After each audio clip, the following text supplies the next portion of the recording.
урматтуу депутаттар, бүгүн айыл чарба тармагынын кызматкерлеринин кесиптик майрамы. Мен ушул айыл чарба тармагындагы эмгектенген биздин мекендештерди куттуктап кетким келет. Айыл чарбасы Кыргызстандын экономикасына белбоо болгон алдыңкы тармактардын бири. Бүгүн Кыргызстанда чоң өзгөрүүлөрдүн босогосунда турат.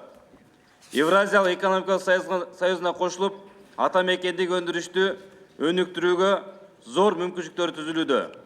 Кыргызстанда өндүрүлгөн продукцияга жаңы, чоң соода саттык жүргүзүүгө жол ачылат. Кыргызстанда өндүрүлгөн экологиялык жактан таза продукт деген белги өлкөбүздүн дүйнөгө тааныткан жогорку сапатына жана ийгиликтин көрсөткүчүнө айланууга тийиш.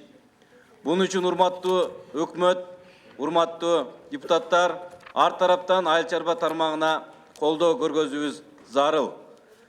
Экинчи белгилеп кете турган жагдай, урматтуу депутаттар, 5-чакырылышта Жогорку Кеңештин алгылыктуу иштеринин бири катары Жогорку Кеңештин токтомунун негизинде убагында мыйзамсыз менчиктешилип кеткен, арзыбаган акчага сатылып кеткен бала бакчаларды кайтаруу токтому кабыл алынган.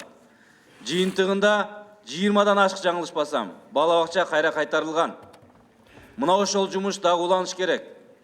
Биз шайлоочулар менен жолукканда ар бир аймакта бала бакчалардын жетишпегендиги боюнча маселе көтөрүлүүдө. Бүгүн да каттар келүүдө. Кыргызстандын булуң бурчунда бала бакча жетишсиз. Ошондой эле Чолпон Алыевна комитеттин төрайымы болуп турганда спорттук аянтчалар жана имараттар менчиктешип кеткен боюнча маселе көтөрүлгөн. Тизмелер берилген. Мына ошол эки Жогорку Кеңештин негизги токтому 6-чакырылышта дагы жумушун улантыш керек. Өкмөт ошол эки токтомду аягына чыгара турган болсок, дагы да ондогон бала бакчалар кайтарылат. Жүздөгөн менчиктешип кеткен стадиондор, имараттар кайтарылат. Мына ошондуктан урматтуу өкмөт ушул эки токтомду көтөрүп чыгып, жумушту улантуу боюнча Жогорку Кеңешке маалымат берип, бизге дагы расмий түрдө кат менен жооп берип коюңуздарды суранам. Рахмат.